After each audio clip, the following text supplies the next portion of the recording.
Hello and Oh. welcome to episode 99 of the Republic of Players podcast. It's been a while. Blame me for all the delays. We've had lots of technical difficulties. We don't have Ronan or Paddy. They're out on assignment. So it's the three of us today, joined here, as usual, by Mr. Pat Kerley. How are you doing, Pat? Oh, what's going on there? I can hear double voices. I didn't have that much to drink now, did I? You have the YouTube video playing somewhere on your computer. Oh, I do. Jesus, I have drank too much. Yeah, okay, yeah, I'm doing good. I have one of my points in me already, as you can tell. Yeah, I'm having fun already. Look at this. This is great crack. Yeah, I'm doing good, man. And our technical wizard, John. How's things, John? They've changed YouTube a lot since I was streaming here. They have a whole new setup. I'm sorry, Paddy. I'm sorry, Ronan. I strolled in here at 10 to 9 thinking I could say, sure, I've done this before. It's so different. It's so different than when I used to do it. But we got there eventually. But other than that, I'm doing well. I am doing fantastic. Good to hear. It's been a while now since we've had an episode. Life has gotten in the way. Yeah. But we've all been playing video games. So, anybody want to talk about the games they've been playing? Pat, I'll let you go first. Yes, I'll go first. So I decided to pull out my PS3. Even though I have a PS5, I decided to pull the PS3 out because I was dying to play a game. And that game was Valkyrie Chronicles. And my god, guys, it's really freaking great. Like, I didn't know what I was going to go in. I just sort of saw the front of the picture of the game and I was like, this is good, I'll pick it up. And I started playing it. I enjoyed the hell out of it. It's sort of like a real-time strategy, but still has turns, and you're sort of controlling soldiers on your field, and you're shooting at bullets, and you're using your tank, and your aim is to kill the enemy and capture the enemy camp. And my god, it's very addictive. I played that a lot. It was brilliant. But I think the most surprising thing, and one thing that I think should be talked about for stylized games, is how well this game holds up visually. Like, in all honesty, I could see this game being on the PS4. It looks that good in some points. It's ridiculous how nice it looks. It sort of has like a cel-shaded comic book aesthetic, and it's really, really nice to look at. Like, it does such a wonderful job. I always find that those cel-shaded games... I always find those cel-shaded games, like, just because the way the artwork is done, do hold up well graphically, because they're cartoony, so it's not like... We'll say real world, like it's not trying to be like a real world thing. It's being its own thing. So yeah, I can see that. If you just up the resolution to them, they look new again. Like Valkyrie Chronicles was re-released on PS4, and they just upped it from 720 to 1080, and it just looks like a new game again. Oh man, I'd be tempted to actually go and get the PS4 version just to play it again. That's how good it is. Like, I just finished it recently, but it's an honestly incredible. I would recommend it to anybody. Like, I never heard of this game until now. I basically saw it on a website and was like, it's cheap, I'll pick it up. It looks fun. And it was the best time I had in a long while playing games. But I also got around to a game that's been in my backlog for a really long time, which was Enslaved Odyssey to the West. Now, I'm not sure if any of you have played this, but oh man, it's fantastic. Probably shouldn't have played it on the PS3 with the frame rate being absolutely abysmal. But when it was going well, man, it was going well. Yeah, it's sort of like a Devil May Cry sort of game, and it's freaking just so much fun. Just beating up loads of enemies as a monkey boy, and the animations in it, I think, are freaking brilliant. Like, the fella that you play, who is literally called Monkey because he moves and acts like a monkey. Yeah. You know, very smart naming there. Yeah. But like, when he's jumping like when he's jumping around and freaking climbing around like Nathan Drake, but he's doing it like a monkey, I got so much more satisfaction out of it. Like, all these games that have these really similar climbing animations, and here's this fella freaking hopping around like a monkey, and they give him a wee sort of like belt that flows in the wind, so that's almost as if he has a tail. And I couldn't get over this animation. This was just making my day just so easily. It was like the God of War when you throw the axe and it comes back. It's just so satisfying, and I couldn't get enough of it. I was looking forward to the climbing sections simply because the fella looked like a monkey, which, kind of a strange thing to look forward to in a game. But yeah, And that game has that Andy Serkis thing as well, where he does all the voice, does all the acting in the cutscenes. It's I didn't know that now. yeah, Andy Serkis is so good at everything that he does. He's a top-notch dude. So many movies. Freaking. I still to this day think that if anyone has a chance of winning a Best Actor Oscar without actually being in a film, it's Andy Serkis. Oh yeah. Hey, and great live action. He plays that claw guy in Marvel. He does. Yeah, there you go. Yeah. What? And is he? He's King Kong. I can't remember. He's Planet of the Is he Apes. He's all the monkeys in Planet. Well, not all the monkeys, but he does a lot of the. Yeah. But I'm just trying to remember what films he was in as himself, because it's kind of there's a few. He's always just a dodgy-looking bad guy. Yeah. There's Andy Serkis. That's a good movie.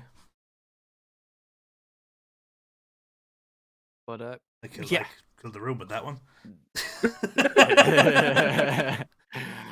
That honestly, the way that's a great game. It is. It's incredible. Never got game. the recognition it deserved. I didn't think. I read up a bit on it because I was interested, and apparently there was plans for a sequel, but it just didn't do well enough, and that disappoints me because, man, there's so much good about that game. Like, the combat is smooth, it's satisfying. Some of the action pieces, just literally incredible. Like, over the top, yes, but like I was so enthralled by it because usually a lot of them now are realistic and gritty, but this here, like, there's one where you're literally flying behind a tank and you're running to keep alongside it, or else you're ripped to shreds by bullets. And I was on my seat, just so excited. Like, I was like, oh my god, I could die. I actually really felt like a lot of tension when I was playing this game. Yeah. Until I realized that you have stun bullets that literally just get rid of all the tension for the enemies attacking you. And yeah, that just made them easy pickings then. But yeah, incredible game. And I have to say it, but the animations in it, freaking incredible. It's one of the few games that have gone for like a realistic look where the animations just look so fun and vibrant. Like, there's even like a sort of hover disc that you can step on and glide around. And when you get to the water, Nimbus, you might say. Oh yeah, a Nimbus. Oh, I see what you're doing there. Oh yeah. But when you get to it, man, and you're on the water, there's just something so satisfying about seeing the water swish around you.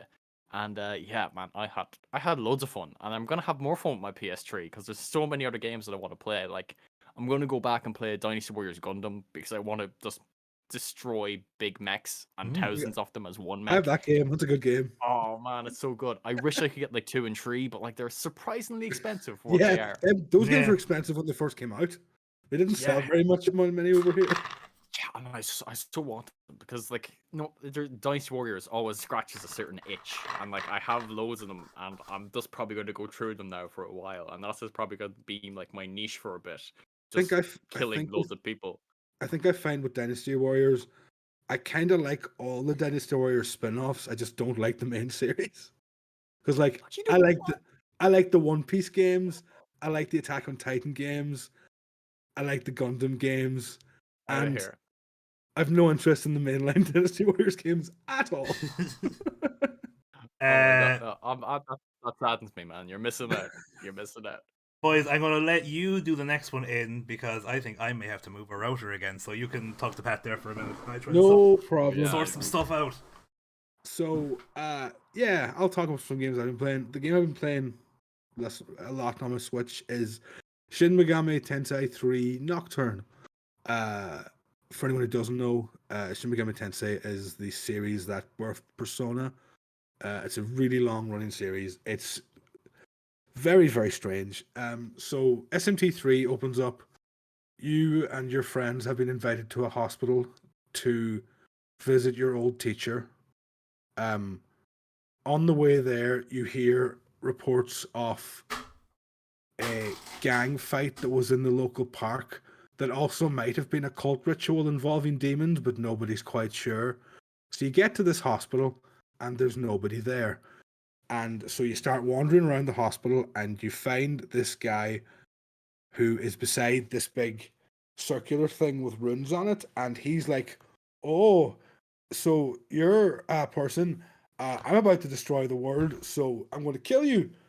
But your teacher shows up and rescues you and takes you to the top of the roof, and you watch as the world dies. And Tokyo becomes like inside out circle world. And so the teacher's like, if you can survive long enough, I might tell you what's actually going on.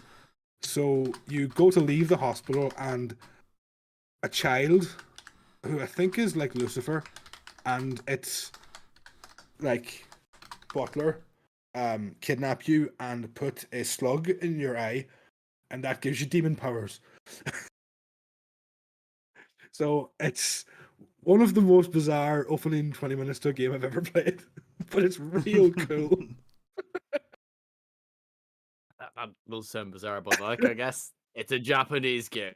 You know, they go fully in with weirdness. Yeah, it reminded me so much of a Suda 51 game. It has that eeriness, and everything's kind of odd, and you're hearing people in the background talk about the way things, like just odd things that are happening, and then after the world gets destroyed, they're just spirits. And I don't know if the spirits know they're dead because they're talking about like their shopping lists and stuff. And it's just, I don't know, it's just the weirdest game. The combat system's like the combat system's kind of like, it's very similar to Persona. Instead of having other human characters, you just ask demons to help you, and you have a party of 4 demons. It's exactly the same as Persona, where you can fuse them. They're basically the same demons. I have a Jack Frost on my team. Who doesn't Jack Frost? Yeah. The giant, the imp with the dildo has been in it already. I haven't seen the giant penis, but I assume it's around somewhere. Yeah, it's right here. Got him! God, the Shin Megami Tensei universe is the weirdest game universe. Okay. Do you know Hitler is like all a the bad things guy? I was expecting you to describe, imp with a dildo was not one of them. There's so many phallic demons in those games that I just think they're hilarious. But did you know, like, what's the one? Did you know Hitler was a boss in Persona 2? He's a boss in real life too. Those games are so weird. Oh man, that's perfect. Like, I actually have to play Persona 1 and 2, but like they are very hard to get. Persona 1. Persona 2 sequel. If you want to play Persona 1 on something, it's on the PlayStation Classic. Really? Yeah. Persona 1 is on it. And that can be got for like 30 or 40 quid now. It's the cheapest way to play a genuine version of Persona 1. I'd sort of like to get it on the PSP though. Yeah, but those like, every other good for on the go. Every other version of that game is incredibly expensive. I know they're like a few £100 each, but like you know, when I get the money, I'd probably buy them. Yeah. Pat, I admire your commitment to hard to like physical games, but there's times where I'm like having it in my hands, man. I could not spend, if I wanted to play a game, I could not spend a couple £100 to do it. Hold on a second, because I bought where the fuck it is? No, that's not it. Hold on. I bought a Shin Megami Tensei game, and I bought a Devil Summoner. Yeah, man. Yeah, that's a real good game. That is, yeah, and it cost me quite a bit. I'd say, yeah. It was like 120 quid. I'm like, yeah. But I'd say that those games are only going to go up in value. Sure, it's like a lot of games are going up in value recently. Like, just like everything. In all honesty, yeah, I have Jet Set Radio Future for the Xbox, and I have 2 different copies of Baldur's Gate Dark Alliance for Xbox and PS2, and then prices have like spiked significantly. Yeah, sure. Like you can just even look at, like, I checked Castlevania Symphony of the Night there. Like, I got it when it was around 280. it's like 340 to 360 now, and that was like that's less than a year's time since I bought it. In all honesty, it's really bad how prices is just. And that's a game as well. The price dipped in that game when they re-released it, but then it just starts going up again. It's never going to real stop. Yeah, sure. Physical. If you have anything remotely rare, like even going to CX, like you can see the prices are going up. Like games like the Medal of Honor games for PS2, just off the top of my head, like they were selling them for 50 cents. Like this isn't a big increase, but they're selling them for €3 now. But like the price is going up for games, like older ones anyway. And PS4 is not coming down though, sadly, because backwards compatibility. That's the one thing I have wrong. That's the only thing I can say that's wrong with backwards compatibility. It keeps the price of games high. I listen. I wouldn't mind if the PS4, like I couldn't play PS4 games on my PS5. If they were cheaper, I could just play them on the PS4 anyway. But you're one of those people that's going to keep every console. Yeah, I have like my PS4. I have my PS5, PS3, and PS2 there, and then PS4 is in another room, and my PS1 I have tucked away here for the days that I need to play. I still have my PS1. OG one. I still have my PS1. My PS4 is there, but the second I have a PS5, it's going away. My PS3, I'm never going to get rid of because if I do, I can't play Metal Gear Solid 4, and that's not an option. Well, with some of the news that we have coming up, you never know. Hey, if they re-release Metal Gear Solid 4 or 4, I'll be so happy. So, John, happy. Yeah. How are you doing? What games are you playing? Putting the fire outs, like Jesus Christ. Yeah. I don't even know if we're live here, lads. It's like legitimately like I think it might be buffering, but we'll go on. But I think we're live. We are, but I think it's really buffery. But listen, it's the best I could do. But what I've been playing, I actually was playing a new game.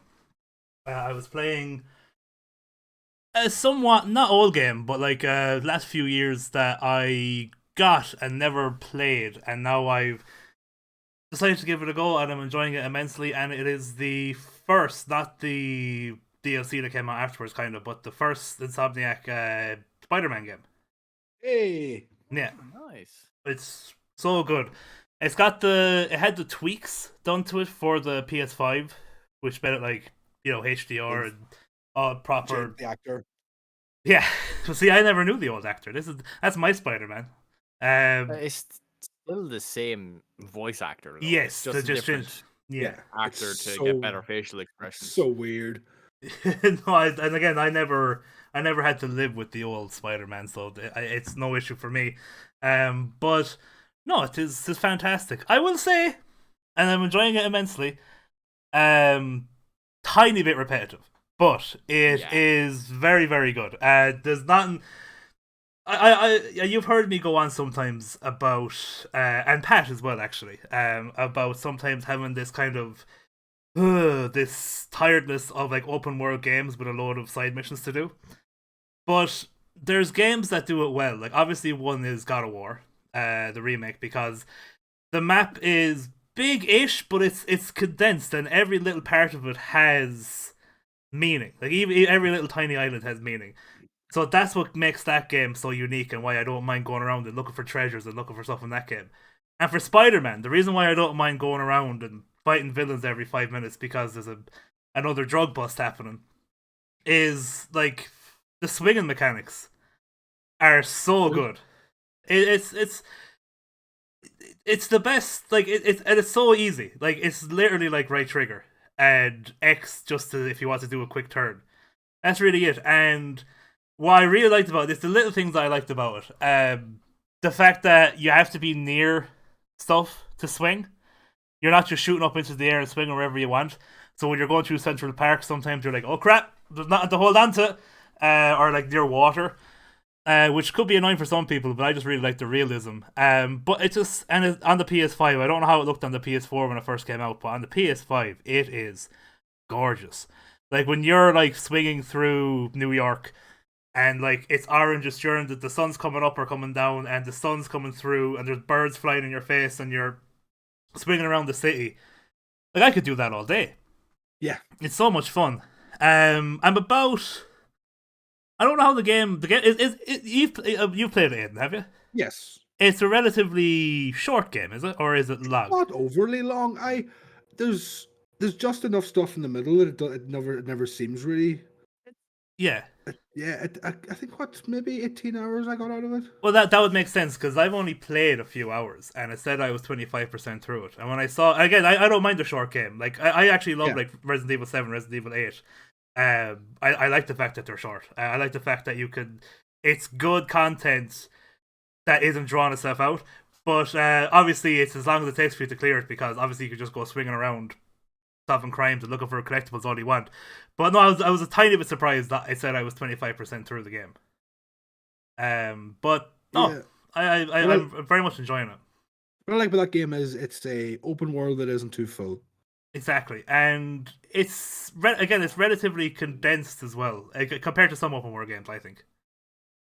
I mean, argue against that, so I would, in all honesty. Like, I think the big thing that makes that map feel so compact is actually the swinging. You're going really fast. Oh, yeah. And you're enjoying your time traveling compared to other games that are really big. Yeah. And you're like, this is taking fucking ages.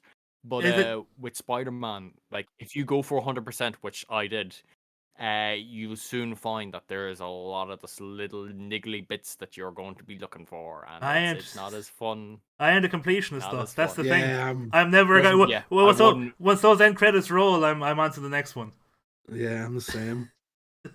So I do. Like, I hacked that game simply because the movement in it is just so freaking smooth and slick. Oh, I felt, I could 100% this game easily. It wouldn't bother me. I enjoy just moving in it anyway. Yeah. Like, I'd go back and play it every now and again. Yeah. Just for the fun of swinging. And so, the fighting, even though though what you're looking for. Yeah, and the fighting, even though that it's it's Batman.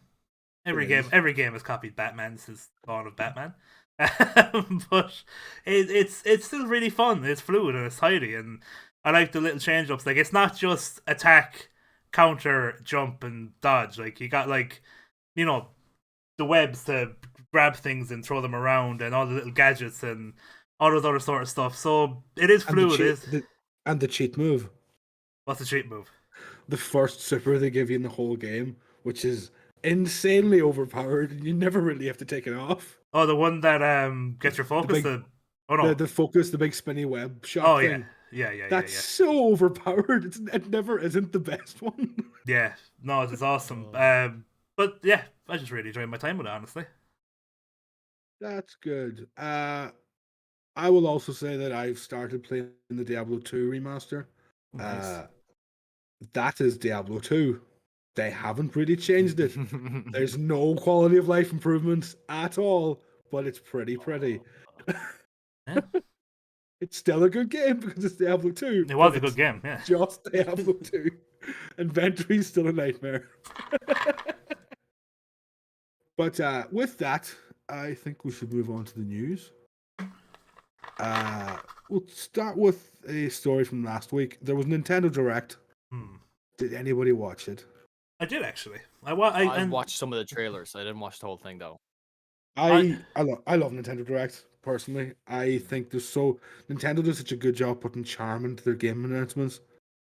Yeah. And I think this one was pretty good.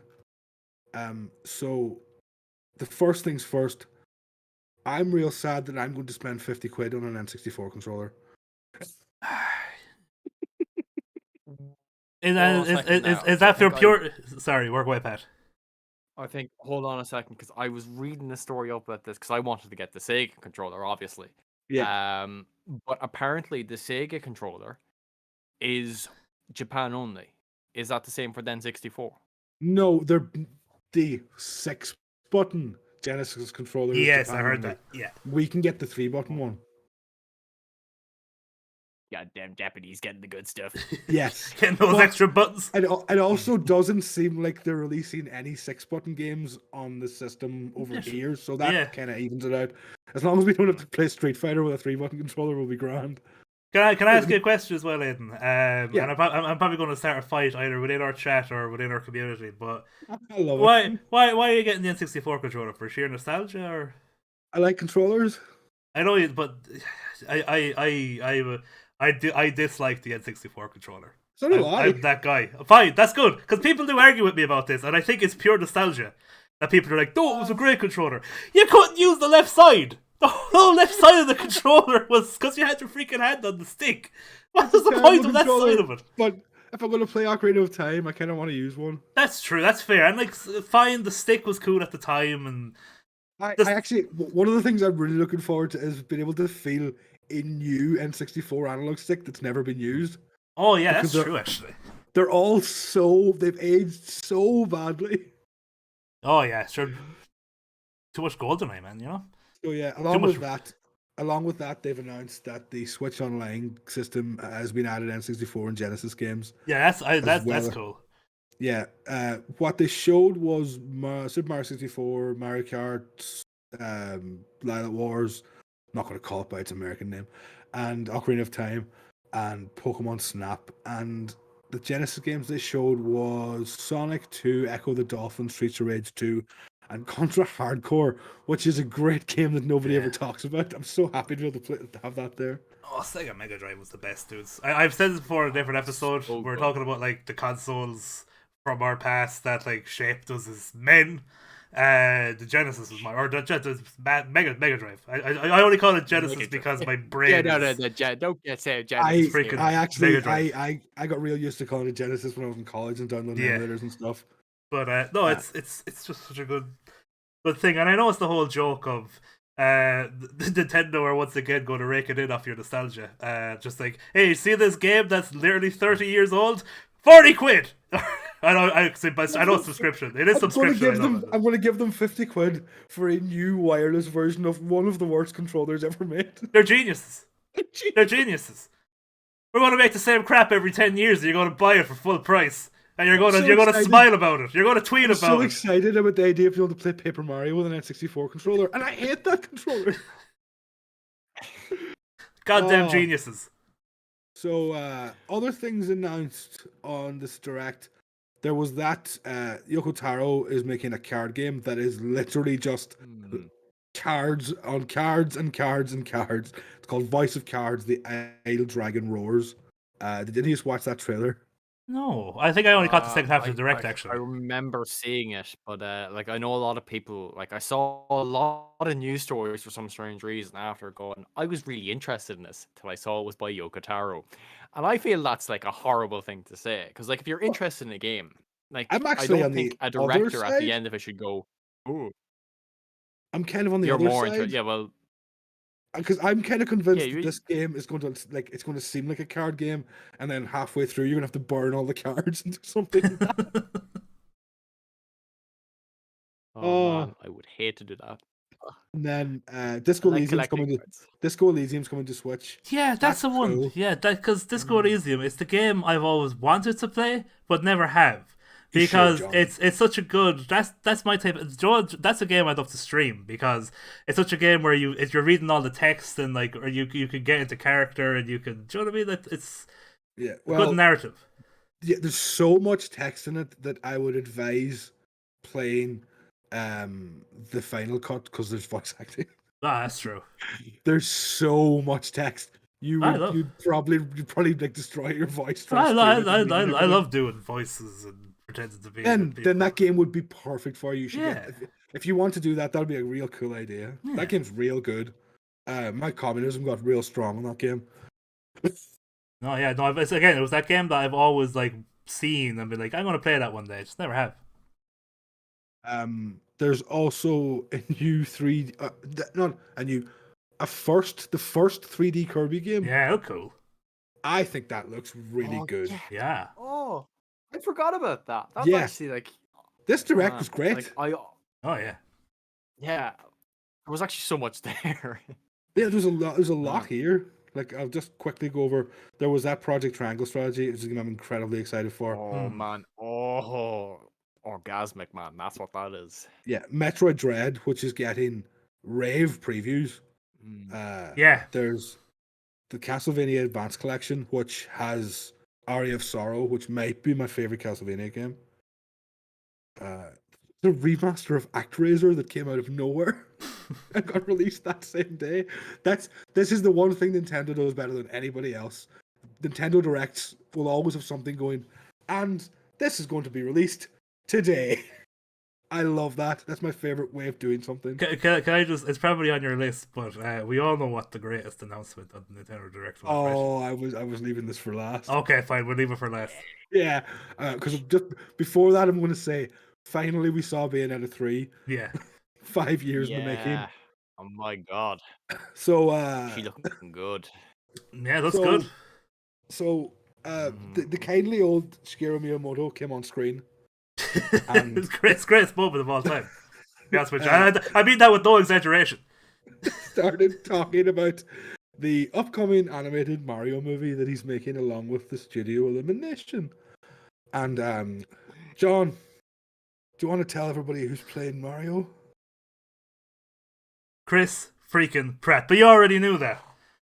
It didn't hit me because I get why it's funny now, but when I watched it I was like, because it's funny. When I was watching it I was like, yeah, because it's like it's what Hollywood would do. It's the most Hollywood. They don't just want gamers to watch the movie. They want it to make as much money as they can. So they wanted to appeal to a higher audience. So it makes no sense that Chris Pratt is Mario. They just want Chris Pratt's name on the poster because he'd be Star-Lord. Yep. I don't think that matters though, in all honesty. Like Super Mario is such a big name, such a big character. Like he Bob Hoskins couldn't do it. Medium to a certain extent. What? Bob Hoskins couldn't do it. I don't think panned. Mario was nearly the size he was back then as he is now. And I think like with an animated film as well, like that's Mario's true. I don't think it would have mattered. Mario's probably top 2 most recognizable characters in the world. But yeah, exactly. Number 1 being me. No, being who was that? Or like character. Oh yeah. To be honest with you, my brain went to Jesus Christ immediately. Do you think Chris Pratt is going to do an Italian accent, or do you think he's going to be? Or do you think he's going to be Chris Pratt? Hey, it's me, Mario. Because like, think about like, fair enough. Like we think Chris Pratt, like I think I said Chris Pratt, but Chris Pratt, like Bradley Cooper is Rocket Raccoon. You know, he did a voice for that. He hey, I'm Rocket Raccoon. You know, and he went for it. But like, is Chris Pratt going to be going? Hey, it's me, Chris Pratt. Hey, spaghetti. What's that? Go down the pipe. You know what I mean? Is that what we're getting? You see, I would have said no. Okay, go ahead, bud. No, man, you go ahead first there. I was going to say, before me. Go on. I would have said no, that he's not going to do it. And then they announced that Charlie Day is Luigi. And I definitely think he's going to do it. Oh, yeah. I have no issue with Charlie Day as Luigi. I think it's genius, personally. Charlie Day is great. People be ripping on Seth Rogen as Donkey Kong. I can see it. Seth Rogen's like a human Donkey Kong. Yeah. I don't know. Like I think the big problem here is that, like, you know, Seth Rogen always sounds like he's high. Literally, like, look at his animated film log, like Bob from Aliens versus Monsters, or like frickin' Mantis from Kung Fu Panda. Seth Rogen, no matter what, just when you hear him, it's sort of like, yeah, he was high. He was high when he did this, yeah. But in fairness, Pat, he probably was high. It was Seth Rogen. Yeah. That's what I mean. But like, also, it's him. Like, I don't think Donkey Kong would suit that sort of vibe though. Like, because now whenever I see Donkey Kong, once I hear the voice, this is going to be Donkey Kong's high. Yeah. But he's not playing the original Donkey Kong. He's playing the surfer, newish Donkey Kong. Because the original Donkey Kong is actually Cranky Kong. Oh, that's true. And he's been played by Phil Armisen, who I think is perfect in that role as the old cranky man. Because that's the Donkey Kong from the original Donkey Kong games that was the bad guy. But he got old, and then that's why his son is the Donkey Kong in the N64 games. And he is more of a laid-back surfer character. Your man is Ken Peel is told as well. That's a strange one, but it's a one where it's like, I have no opinion. I think he'll knock it out of the park. I think it'll be real funny. Oh, he's hilarious, but like he's such a funny actor, and I think Jack Black will be brilliant as Bowser. But Bowser will be Jack Black. I understand this. He will be, hey, I'm Bowser, skipping the bat dentist, but damn Bowser. Bowser's going to be a musical number. It's going to be magical. The Bowser musical number. The thing is, I think the big thing that's going to probably be a bit off-putting when watching it is the fact that some of these characters just haven't had voices. In all honesty, Yeah. so it's going to be really weird, like hearing Bowser actually speak. I don't think I'm going to be able to comprehend it. I'm just going to think like, oh, they have Jack Black. There's a character that Jack Black's playing that's behind Bowser. This is what's happening here. I don't think I don't know. They could go down the George Clooney route in South Park, where he played Sparky and he only ever barked like woof woof. They could actually have him just going and stuff. They could just have him as a voice actor, but only doing Bowser voice lines. That would be brilliant. I hope that's the case. I really do. That'd be fantastic. I said this to a mate of mine. They're going to have to release so many trailers for this foot movie because you're going to need to get the word used to these voices before you see the film. Oh yeah. Like it's going to be such a weird the one person I feel so bad for Charles Martinet. That man has been doing this for so long. Oh yeah, well, it's true. And now he's relegated for surprise cameos. Ugh, kind of sucks. Maybe he'll be the real Mario. Maybe you don't know. Maybe Chris Pratt is like a doppelganger. I would love to let him play Waluigi. Speaking of Waluigi, who got screwed because the last character in Smash Brothers is Sora from Kingdom Hearts. Yeah. How's that for a segue? Pretty good. Pretty good. I thought I was in the early 2000s. So many segues. Yeah. Yeah, Pat. I have to say though, like I'm usually excited when there's a Smash Bros. Reveal character because it's always interesting. But for this, I literally felt no excitement. Like Sora, I don't think was a character I ever really wanted. In all honesty, for Super Smash Brothers, like it made me go like, oh, like I have the season pass, but like I wouldn't have bought it for him. Like it's, I find it funny that like a load of people complain that there's a load of characters with blades in the game. Yeah, anime now, character when with a sword. Character comes with a blade again, it's just sort of like, oh yeah, we're excited now. All those blades before, no, we didn't mean that. Like this is grand. And, As someone who wants more sword characters in Smash, I'm pretty happy. I never saw that complaint. I was like, oh, more sword characters. Sword characters are the best. Like it makes sense, like to have sword characters anyway, because like it's a fighting game. Like like I don't understand what they're coming from, or like what do they really want? But yeah, I wasn't like too moved on it. Like I'll get the character, but like like there's better characters there that's what excited me more. You'll get the character, but you won't get the amiibo. Is that what you're telling me, Pat? I don't get any amiibo. What are you talking about there, John? I don't have the expendable outcome for stuff like that. I actually have the Kazuya amiibo pre-order. That's a cool one to have, though. In fairness. Yeah, I really want that amiibo. Yeah. Like I get that too. Actually, now that you mention it, yeah, I do have the money, John. Actually, yeah. I changed my mind. The thing I want to mention about this is, if anyone hasn't watched the Mr. Sakurai Presents video, you should watch it. The guy's so funny. He's like genuinely hilarious. Yeah. He has the biggest dad energy in the world, telling terrible jokes. And I hope he now just goes home and sleeps for like 6 years because he deserves it. Yeah. I find it sort of mad that this will be the last character, just with how well the game has done. 84 characters. I know, but like if you but like if you look at it, like it seems like a no-brainer that they created another season pass. Yeah, that's like all fighters are doing because they're doing so bloody well that they can keep doing that.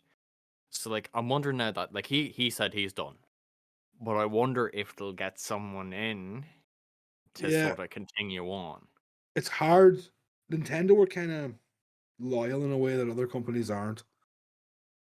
In that way that now that it's out and Sakurai's done, I don't think they'll touch it again for new content. There might be like balancing, but I just don't see it.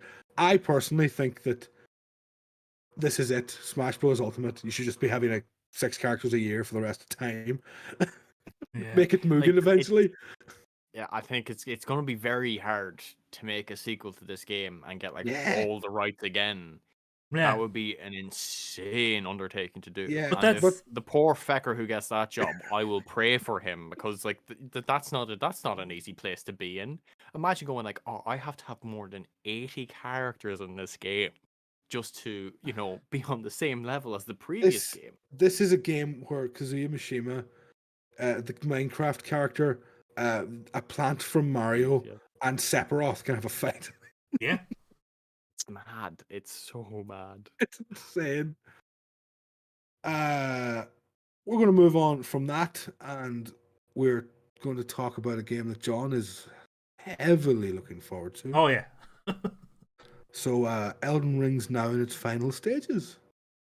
Awesome, man. I mean, what more can you say? All the trailers look good. It looks like a Souls game, but with a few new... It has no errand quests, and it has an unusual map. No errand quests. What does that mean? Yeah. Yeah. So that'll be like, the quest where like, oh, you're delivering this here, or you're like an errand boy. I get you. Yeah. Yes. The really fetch quests, simple, fetch quests. the filler quests. Filler quests, as I like to call them. The guy also said players can expect to see things never seen before in a From Software game. These are all real cool. Balance PvP. Thank you. Good night. Love it. But yeah, he said this was a pretty interesting interview. Those things he said things like the map as it is a system that lets you go anywhere you want, but also tells you when you're in trouble. I just love the way he puts things. I don't know what to think. It's going to be amazing. It's going to be the best game ever, because every time From Software make a game in the last 10 years, it's been the best game ever. They haven't missed. Haven't missed. And I know probably we might be all the same. I don't know if we are, but I adore Dark Souls 2, which is like the people kind of shun a little bit, but I do like Dark Souls 2. It's not great. It's not. It's probably like my least favorite Dark Souls game. It's my second least favorite. But it's not my least favorite. But I still love it. You see, when I'm saying it's my second least favorite, it's still like an 8 out of 10. Do you know what I mean? That's like me and like going, oh, I think Metal Gear Solid 3 is the worst Metal Gear Solid, but that's still a 9 out of 10. Yeah. Excuse me? Sorry, it's just my opinion. There's way too much menu management. What about acid? Look, you have to go into your menu so often, it takes me out of the immersion of the game. Oh, sure. That's fine. That's a good... I actually haven't played it in years, but I used to love it. But I'm also the weirdo who thinks Metal Gear Solid 2 is maybe my favorite game of all time. Oh, Metal Gear Solid 2 is fantastic. Sons of Liberty. I love it so much. Yeah. But yeah, so speaking of just before we head on to... There's just a news story that came to my mind. Okay. And since it's From Software stuff, I think this is a good time to mention it. The possibility that Bluepoint Games is remaking Bloodborne, but not only remaking it, but also possibly making a sequel. I haven't actually heard this. This is recent enough. I think it was yesterday that it dropped, but like I think it's quite interesting in all honesty. It's definitely interesting. Did very well with Demon Souls. Yeah, and Bluepoint seem to be great at that. Bluepoint are fantastic at what they do, which is one of the reasons why they're great at recreating a game and polishing it, but like keeping the game the way pretty much exactly as it was. Keeping the soul of the game. Which is why Demon Souls Remake... I've never played Demon Souls the original, so let me get that out of the way first. Demon Souls Remake is my least favourite Souls game. Because even playing the original Dark Souls 1, 2, and 3, because they kept it so the same as Demon Souls from back in the day, I've seen everything before because they reuse like the swamps, blah blah blah. You can see it's like a blueprint of a Dark Souls game, and Dark Souls improved on nearly everything in Demon Souls. So now having playing Dark Souls, when I played Demon Souls, I was like, I found it really easy. I found like I flew through Demon Souls. I actually absolutely flew through it. It was just too good. It's crazy hearing someone say that. I haven't played Demon Souls since before Dark Souls came out. Yeah. And I found that game impossible. Those bosses like, oh, watch out for the flame lurker, and I was like, yeah, he's All right, and but like the one I kept hearing about was the guy on the bridge that he then the second guy comes on the bridge. I can't think of his name. And they're like, oh, that's one of the hardest bosses in the game, and like he did take me a bit, but like I'd been betting like half an hour, and then I just kept going. Like it's just I fought so many harder bosses in subsequent games, and I think it's just that I've played them all, and I prefer every one of them because they've improved on the original. Which if I hadn't played any of the next games, would have probably been fantastic to me. Do you know what I mean? As far as I can remember, there isn't a boss in Demon Souls that's as hard as Ornstein Smog. That's probably a big question for another time. But I was going to say, what? Oh, I actually know the question. Answer to the question. The hardest boss in the Souls games is by far, for me, everyone's different. Is Midir in Dark Souls 3, the dragon down in the Never pit. got that far. In the last DLC, he is. I've only ever beaten him once, and took me days. After that is probably Ishin from Sekiro. He took me like 2 days. They what do you call it? They're especially with their DLC bosses, they got harder each time, didn't they? Yeah, they tried to because you could usually play them. Well, especially that DLC, because that DLC only opened up when you opened up the killing of the first flame. So it was at the end of the game when you could only play that DLC. So you had to get through most of the game to actually access that DLC. So they expected you to be end level going into it. Yeah. But what would be your take on if they did a sequel to Bloodborne? I just think like. Do you think that? Oh, sorry. No, I could handle it without me bad. Like, I feel like it'd be good. I don't think it would be like a proper sequel if they don't have the same people behind it. Obviously, I think it just I needs. could see them. Yeah. I have two words from software in anyway. I have 2 words. Arkham Origins. I don't mind Arkham Origins. Then it's probably a decent idea. but Batman, none of the Batman games are close to being my favorite games of all time. Bloodborne is my favorite game of all time. I don't even have to think about it. Bloodborne is the best game ever made, in my opinion. So I probably that's a pretty good opinion. What's the man's name? I know it. It's gone out of my head. My man, the creative guy.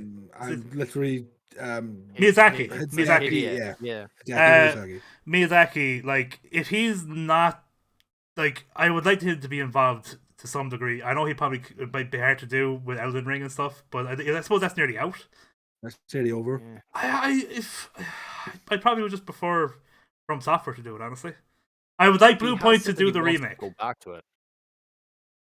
He has said he wanted to go back and do another Bloodborne game, didn't he? I always was under the impression that a Bloodborne sequel was sort of on the cards whenever they had their time. Yeah, like you can do stuff with it. Like, it's definitely still there's enough lore to keep going on it. Like, Blue Point probably know enough now about how From's engines and stuff work that Miyazaki could come in and just oversee an operation with them. But like, even saying that, like Dark Souls 3, From Software, if you're looking at a Souls game, is fantastic. So smooth, brilliant. Some of the best boss fights in the whole series. Just me personally, Blue Point make the Bloodborne remake because they're freaking amazing at it. But I would, if I want to see Bloodborne 2, personally, I want it to be From Software and by Miyazaki. And I'm not saying Blue Point won't do a good job, but in my perfect world, it would be. I think everyone, but also Bloodborne's such a big name that I don't see them handing it off to another studio. No, it's kind of maybe for the remake because Blue Point are so good at it. Remake, yeah. And it would also them developing a remake would allow for would be a real good time to start a sequel. I could also see them doing it like the original Bloodborne, where Studio Japan helped out make the game. Like, I'm not sure. The reason why you guys probably picked up the game probably From Software. The reason I picked up Bloodborne was because I saw Studio Japan was involved, and I was like, I'm sold immediately. Those guys make brilliant games. And now, like, I got Sekiro actually recently. A friend got it for me, so I really want to play that game as well. Like, I'm addicted to sort of the From Software. If you call it a Soulsborne game, which I know people are like, how does Sekiro isn't Souls or Born? It doesn't matter. You know what I mean. Yes. So it's my second favorite. I know you're like, what? Your favorite's Bloodborne, your second favorite Sekiro? It's like, yep. Dark Souls isn't even in the top 2. Any of the Dark Souls games. I think Sekiro is brilliant. I love it. You have a good time. The parrying system in it is great. Yeah, like I think I watched a bit. You play a little bit of it. I seen Ronan play a little bit of it, and I'm like, yeah, this is right down my alley. I just need to find like a month where I'm willing to dedicate that time to learning bosses and everything. Yeah. So yeah, whenever I do get around to it, I'm probably gonna enjoy it myself. Be Very angry good. at losing, but enjoy myself. Yeah. Oh, are you ready to talk about rich people? Yeah, always, man. All the time. Yeah, I love them. So, Twitch had a data breach, a massive data breach. A 125 gig torrent went up on 4chan a few days ago, which contained code, like the entire code for Twitch, future plans for a competitor to Steam that they've codenamed Vapor. It's like that has like I fail to believe that isn't a what you call it, a project name. Direct dig. Yeah. That's and the earnings of the top 10,000 streamers. Yeah. And quite a lot of people make a lot of money streaming. Yeah. Dude, but like I don't think it's surprising with how many views some people can get. Like it's freaking insane. So, the top earner on Twitch, these are sub and bits. Yeah. That's what the top earner on Twitch. I was actually delighted to see his Critical Role. I don't know if he watches Critical Role, but it's fantastic. They do Dungeons and Dragons, is that them? That's them. Yeah, I haven't watched them, but I know of them. What the voice actors they are. Yeah. I love that they're the top thing on Twitch. And then I don't know who XQC is. I just know the name. Massive streamer. I know who he is. He's just he plays a lot of games. Plays like shooter games, a lot of kind of stuff like that. Bit obnoxious. And then some of the people I know, Summit1G is third. Yeah. Tfue is fourth. Is Tfue the guy who had like a big thing with Phase contract? Yeah. Tfue. Yeah, he seems like a knob. Ludwig, Tim the Tapman, and then Sam Piker is number 13. He's the first like non-gaming, or like, and that's people. Moist Critical's 22nd. Moist Critical, Charlie, awesome. Yeah, I'm happy to see that. Charlie is great content creator. I really like him. Yeah. Asmongold, the best WoW streamer in the world, he's is funny. Number 14th, and best video watcher. I wish I'm not even having a dig. I enjoy watching him watch videos. Yeah, I love that. A lot of these people are like real hardcore, like first person shooter. I like think it's nice that WoW was in the top 20. Did you see when he moved to Final Fantasy 14 and like did you see when he got crowd bombed by he's that big, like it's crazy. Yeah. I love on this like there's the spreadsheet and everyone's in order, but in between Ms. Kiff and Moist Critical, there's No Nothing TV with 0, and it doesn't. I don't know why. It doesn't make any sense. It must be a dig. Whoever got this information threw in someone just to like, see. Because it's ordered. It is ordered. It's like it's just funny. But yeah, like a lot of rich dudes, man. Yeah, man, it's a lot of money doing streaming. But like, work away back. I think actually looking at what has been like let out to the world for the internet, this is like they really dropped the ball here, Twitch. Like this isn't something that you should let happen at any stage. This is like really bad, and I'm curious if people will be more wary and move away from Twitch now because of such a big, huge data breach. It would be interesting to see how this affects them going forward. I don't think it would be too damaging, but I could see a good few people possibly moving just for the idea of safety, because it's a lot of people being moving from Twitch anyway. It's definitely a hit. It can't not be. My favorite thing is CDog VA's Twitter, where he was like, I feel like calling which Twitch experienced a leak is similar to me shitting myself in public and trying to call it a minor inconvenience. Yeah. little oopsie. Nothing to worry about. Literally, our entire source code, all our plans for the future, and like load of your personal information has just been leaked. It's fine. And here's the thing. Just went up like vapor. Here's the dangerous thing. The title of the torrent was Twitch Leak Part 1. Oh yeah, he even said it on the thing. He said more to come. Yeah.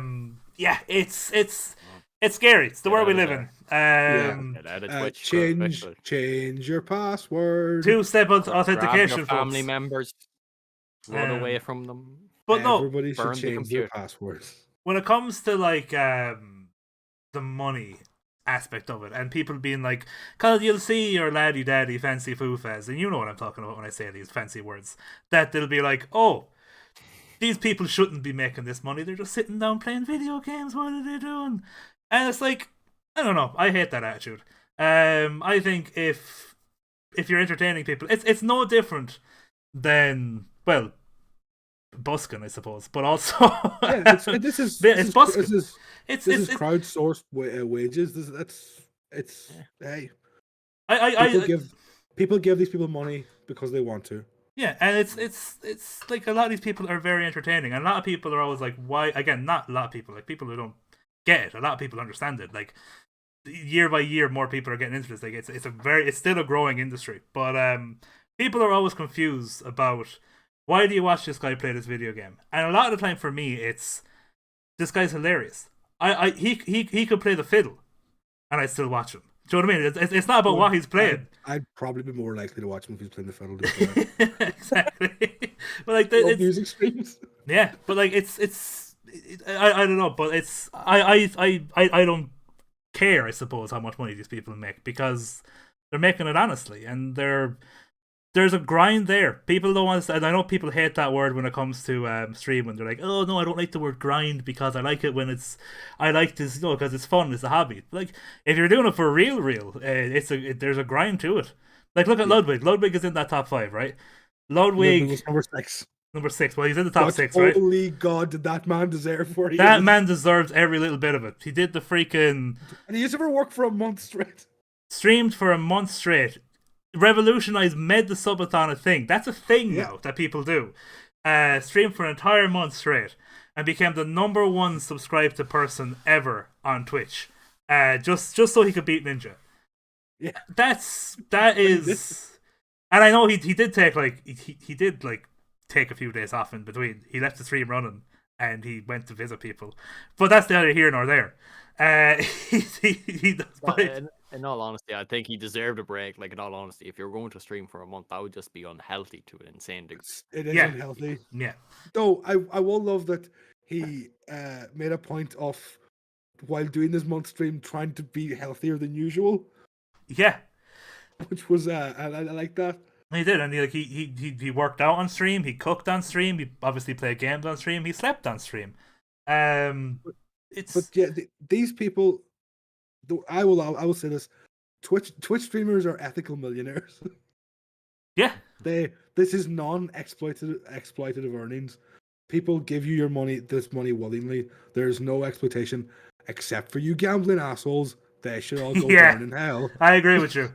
I agree with you on that one. Oh my God! But yeah, that's neither here nor there. That's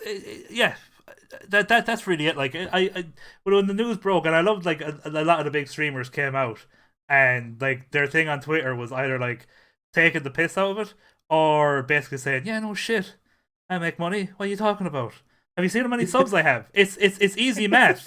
You could have just done the math, you freaking idiots. Like, it's like, of course, we all know what we're doing here, right? Like, I'm streaming to make money, and you give me money, and you're surprised that I have money.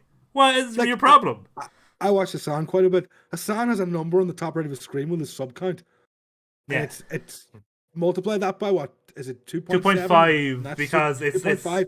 That's like it's pretty open out there. Though I think he has like his contracts, like he gets like $3 per sub. Yeah, and like that is another thing that isn't on the spreadsheet. Is there are contracts under the table to keep people at Twitch and not onto YouTube. Because Twitch always keep their contracts. Yeah. So I think that was just before we move sarcasm. on, I think the big question here now is if people move, where will they move?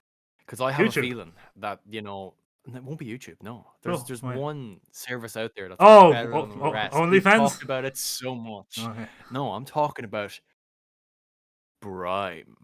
Oh, It of rhymes course. with grime. What's going on with Brian? They had a freaking is going on beta. with Brime? Hold on a second there, Why? lads. I'll freak out. We'll get to the bottom of this. Brian. PrimeLive.com. I know they were streaming at some point there, They were. maybe a few months ago, but like a handful of people. Like this is the perfect opportunity for them to go. Listen, lads, Don't come worry, over to lads. us, we're If you go to their website, it's launched in summer 2021. Not Brime.tv. Go on Brime.tv. I'm watching people stream on Brime. Don't tell me. Don't tell me it's still going. Is it actually up? Is it? Is there people there? AHJTV is streaming on Brime right now. It's like only 2 people streaming. Please tell me it's only like a handful of people there. Oh, I'd say there's a few. I'd say there's a few categories. Oh, dude, there's 11. like yeah, I was gonna say there's like 6 categories. There's 11 people. What's happening on categories? At least it's narrowed down, like I'm playing Cuphead. How many views has he got? I can't laugh, like he's probably more views than me, like, in fairness. Like I think the good thing about things like that, like so I say Brime isn't well populated by streamers. Like it has probably a decent amount, but not too much. I bet you some laugh. A good site to actually go on, and that the few people that do go just for the laugh, when they do find it go, oh, be pretty good. They can probably build an audience so much easier because there's not that much people there. But yeah, Irish lads in the bring back Mixer there. I think that's pour out Mixer. Lads, It's still there. It's Facebook gaming, man. Mixer got done dirty. I've been clicking on streams. I've clicked on like about half the streams, and I'm hoping it's like a weird. They all have 0 viewers. So it's like this weird place where everybody's playing video games for nobody. That's wild. And so yeah, this is Brime. 11 people. I mean, it looks like it's just. One of them's just music. Music 24/7. There's no person there. Yeah. Oh man, that's even sadder. It's bad music. Unless the viewers are broken. I couldn't leave it. Maybe we're the only people in the world. We might be the only 3 people on the Brime website. No. John, go on to Psychologic TV and see if there's a viewer when you go in. Hold on, I have to go back into the old Chrome. Give me a second. If you're joining us now, we're in the middle. But I like what you're thinking. I like what you're thinking because I thought maybe it was broken. Who is it? Psychologic C or J? Psychologic. Yeah. Yeah. It says 2 viewers. And I think maybe you have to wait a couple of seconds when you go in. It says 3 viewers now. Oh, so it's on. Yeah, it's on 0 for me, and now it's on 3. I apologize, Brian. It takes Brian a few seconds to get the viewer count up. Yeah. I was going through them too quickly. Brian's viewer count has to warm up. Listen, we're obviously having fun here, but it's a bit of crack. Like streaming, and again, it's taking. Brime deserves at least a bit of slagging. It does, but they did it. Our whole thing about slagging Brian was that we didn't think we were talking about how it was 2 lads with a literal notepad just writing down stream here and like an arrow. Like we were saying that these lads hadn't a freaking clue what they were doing. It's up. The site is here. We were proven wrong. What was Brime the thing that everyone thought Dr. Disrespect was doing? Yeah, it was originally. Yeah, it was It was after Dr. Disrespect got left Twitch, and freaking Ninja left as well. And it was because it was when Mixer closed down and everybody said they were going to Brime. I can't remember. Their own, yeah. It was funny times. So I think we've had enough talk about the news, and we'll go into the topic of the week. This topic of the week was my idea. We did Fanboy Wars, or how I think people being fanboys is kind of stupid. This all started last month when Aaron Greenberg from Xbox tweeted about how Starfield will be launching exclusively on Xbox and PC. The responses on Twitter were absolutely hilarious. And I'm just like, how why do people get so territorial and so tribalistic over this? Yeah. Oh. I think it's the case like with anything in general. Like I always look at football people and like, how can you be so like into this? This is 11 people on either side trying to score goals, and you're going to go and kill another person on the other like fan side. It's Yeah. a mentality that's gained over time. Like it's like yeah, I agree with you. Like I'm like I'd say I'm a more of a PlayStation guy, obviously, because I grew up on it, and even until the PS3, like I thought all consoles were PlayStation consoles. So I always thought that, and now even like I forgot you're so much younger than me. I'm so. I keep forgetting. I'm like a decade older than you at least. But yeah, I think there's a point where like you take it too seriously, and you go to Twitter, and you can see them taking it seriously, and just have a freaking laugh at them. And then there's people who will literally, like, I think, create arguments for why they do it, like simple arguments, like, "Oh, I got Nintendo because Super Mario." Yeah, that's fair enough. Fair play. That's you're a fan of Nintendo. You go do that. It's people that literally go ballistic. That's funny, but sort of mad at the same time. There's a great. No, you work with it. I'll always remember back when Breath of the Wild came out, and James Stephanie Sterling reviewed it and gave it a 7 out of 10. Oh, Jim, yeah. Or sorry, Stephanie. Yeah, the amount of hate and just vitriol he got over that, to the point where they were just going, "Well, I'm the only real Nintendo fan here. Nobody cares about Nintendo. They just want every game to get 10 out of 10. I'm the only one that's actually going to criticize these games." And it's so. I saved a couple of comments. One of my favorites was, "Probably won't be played enough on Xbox, so it'll come to Sony's world best consoles eventually." Oh my god, that's so funny. It's probably not going to be played the most on PC anyway. Like, it won't And even. then there was, "That's what they say now to sell smoke. A year later, it will come out on PS5 with better graphics, better ray tracing as always, and full compatible with the DS. It has always been like that." And like, people are so delusional and just But it's funny. But it's it's funny. Point at them and laugh. There's a great guy on TikTok. By the way, check out me. I'm on TikTok too for gaming.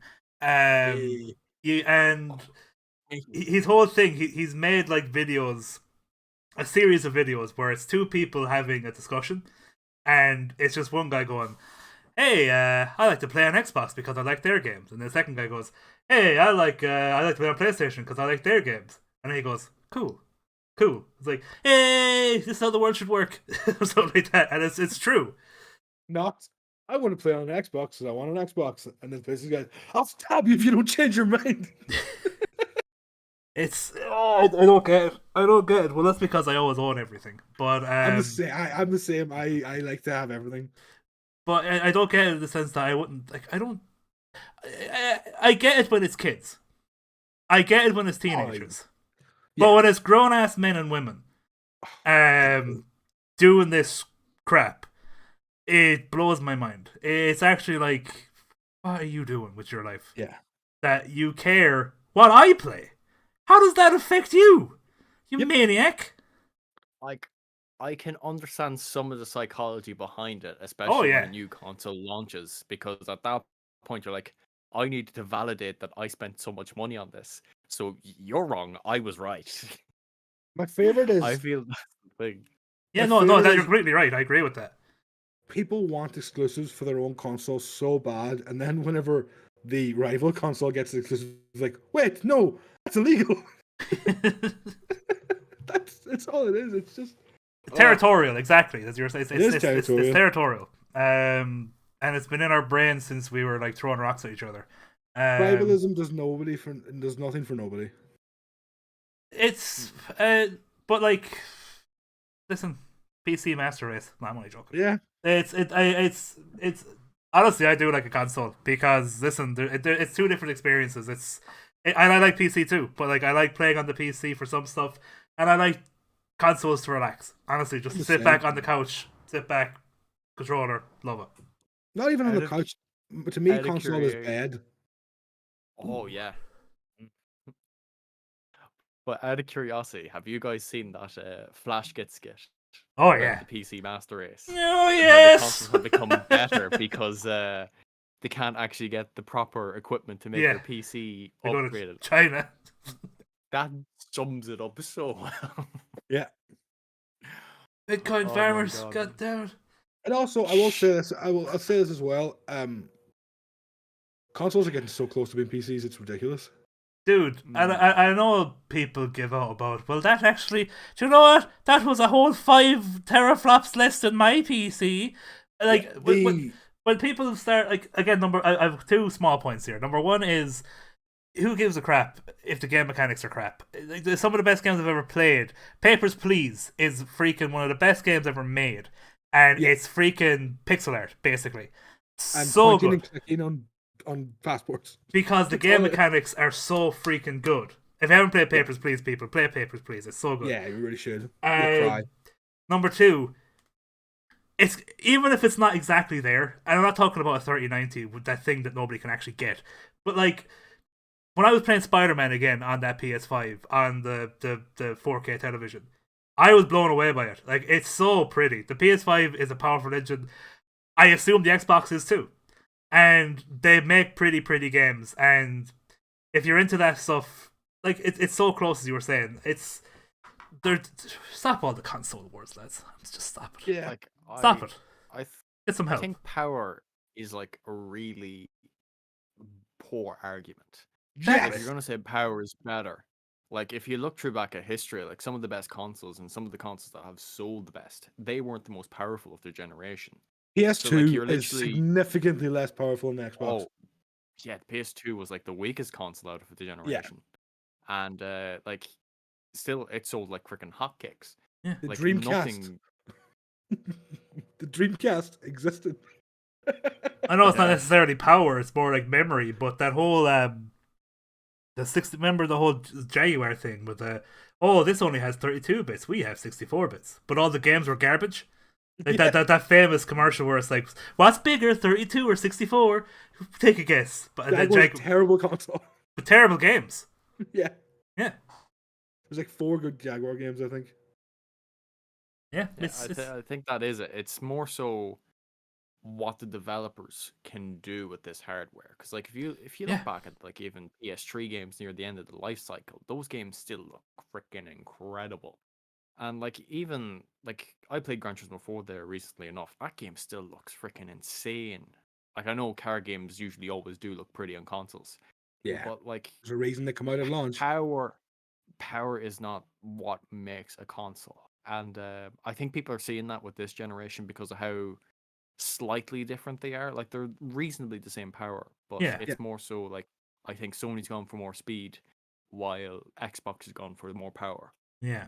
So like I'm the person here where like there wasn't the power of the SNES that made Final Fantasy VI a masterpiece. No. Skyrim. I know this isn't even that long ago. Skyrim originally, when you walked in and out of a door, took like took 2 minutes to get to the next scene.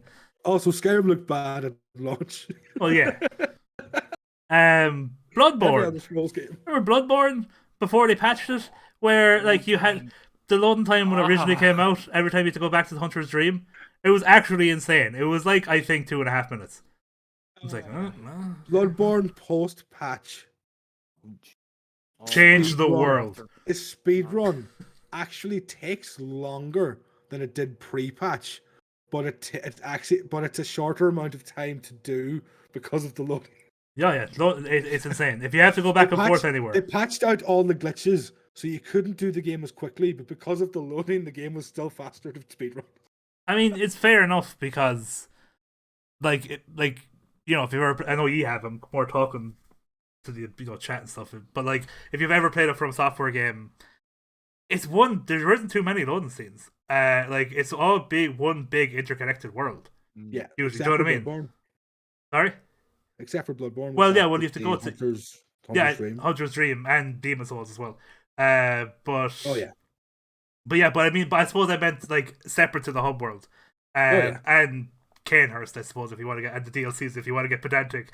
But like the just the main chunk of the area, just one big massive world, which is hard to do. Yeah. And also Is- just is- like is- make it that connective is and it- so interesting. Even I'm not even Is talking there about processes, right? I'm talking about level design, like literally Is there- pen and paper. That's very hard to do. Is there a loading screen for the Battle of Stoicism Gazebo? Which is my favorite place name in maybe any game ever. What was that? All I heard was gazebo. Oh, the Battle of Stoicism Gazebo. What was that? I don't even know what you're talking about. What is that? I think it's the PvP zone that's in the DLC for Dark Souls 1. Oh, yeah. It's called the Battle of Stoicism Gazebo, which is like one of my favorite. I've never heard that term before. I don't be doing too much PvP. When you PvP. go in there, it's I great. didn't even know that just sounded like gibberish to me. It is gibberish. Guarantee, yeah. Oh, it's great though. I love that name. Oh, yeah. So I think we've come to a couple of conclusions here. A bit of a ramble. Find out what your friends have. If you want to play online with them, buy that. If that's not a thing, find out what exclusives you like, buy that, and don't be a dick. Don't be a dick. If you take anything away from this podcast tonight, take that away. Don't be a dick. Yeah. Be Also- a nice guy. Also, Xbox is better than PlayStation. Ooh. Yeah. Where's Oh, here, man, your you're way exclusives? Where's your exclusives? You've got no exclusives. Listen, it's Nintendo Switch, boys. Get away from that shit. Get away Where's your from that. Oh well, yeah. Sorry, Nintendo's certainly nothing but exclusives. Yeah.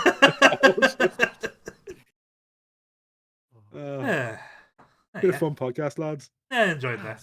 I think we should start wrapping it up. And if you just want to shout out your things to shout out, Pat. I'm on Twitter. I'm also on YouTube. I think I'm Pat Curley on both. Your Pat's gone mad with an R at the end of Twitter. Yes, Pat Godman or. Quite possibly, but it'll probably be in the description thingy-majig. We It always is have in them the in description. Yeah. Also, Pat released a video on the Republic of Players YouTube channel this week. We talked about the games that we're looking forward to in the upcoming month. Which I forgot to talk check about that out. today. It wasn't just me; it was a whole group project. We Yes, put but that video up. We do a little bit of recording, and Pat does all Yeah. the work. It's great. Yeah, it took like 3 minutes to work. It was great. I actually started writing a script. It takes me a little bit longer now. I need to write a script. I just go off the wall. Scripts are so handy, man. Oh, it when makes you it so start much rambling. easier. Though Oh, I didn't realize this week I didn't write enough and only recorded a minute. that's grand, man. It worked out well. We also had Uncle B on as a guest appearance. Yeah, so, Uncle B's a We did, ledge. yeah, great man, so he is. Oh, that's out next week, isn't it? Far Cry 6. It's right now. Oh, it's out. It's Oh, out. it's out. October 7th. Oh man. Actually, when you mentioned that, do you know how you were saying in your story, like how you were paragliding, you got hit Yeah. by a bird? Man, if I had time, I really wanted to make that like into an animatic and just stick your face on a stick figure getting hit by a bird and like doing all that stuff. Dude, you still can. Just send it to me. I'd love it. I think I just need to start organizing things a little better, and Okay. we might be able to do more fun stuff like that. Yeah, that's a great game. So Or before Far we Cry tangent game. again, John, would you like to shout out your everything? Excuse me. 2O for Gaming. That's TOOOLD for Gaming, all one word. And you can catch me on YouTube, on Twitch, maybe. I don't know. I'm thinking about stuff, but Twitch for the moment. Sounds like you like YouTube. Yeah, I might go to YouTube. I'm thinking about it. I'm thinking about just going to one channel and trying to grow that. But I don't know, because Twitch I could make money a lot easier if it ever came to it. Which I know is never going to be in the future. But I mean, like, getting donations from Twitch and stuff, if it ever did happen, is a lot easier than getting to 1,000 subscribers on YouTube and blah blah blah. You can always try do the the Streamlabs thing. Like actually have a donation page that people can go and donate to. Oh, that's true. That's true. That's fine. I'll probably just stay on Twitch, honestly. I'm just talking out of my arse. And well, also for my socials, just catch me on Twitter, Facebook, and TikTok. I'm on Instagram as well, but I never use it. And if anyone wants to follow me, it's at AODHAIN616. Links for all this will be in the description. It's been a pleasure, lads. Question mark? Are you ready? You said that you weren't sure about that. Are you ready to click stop streaming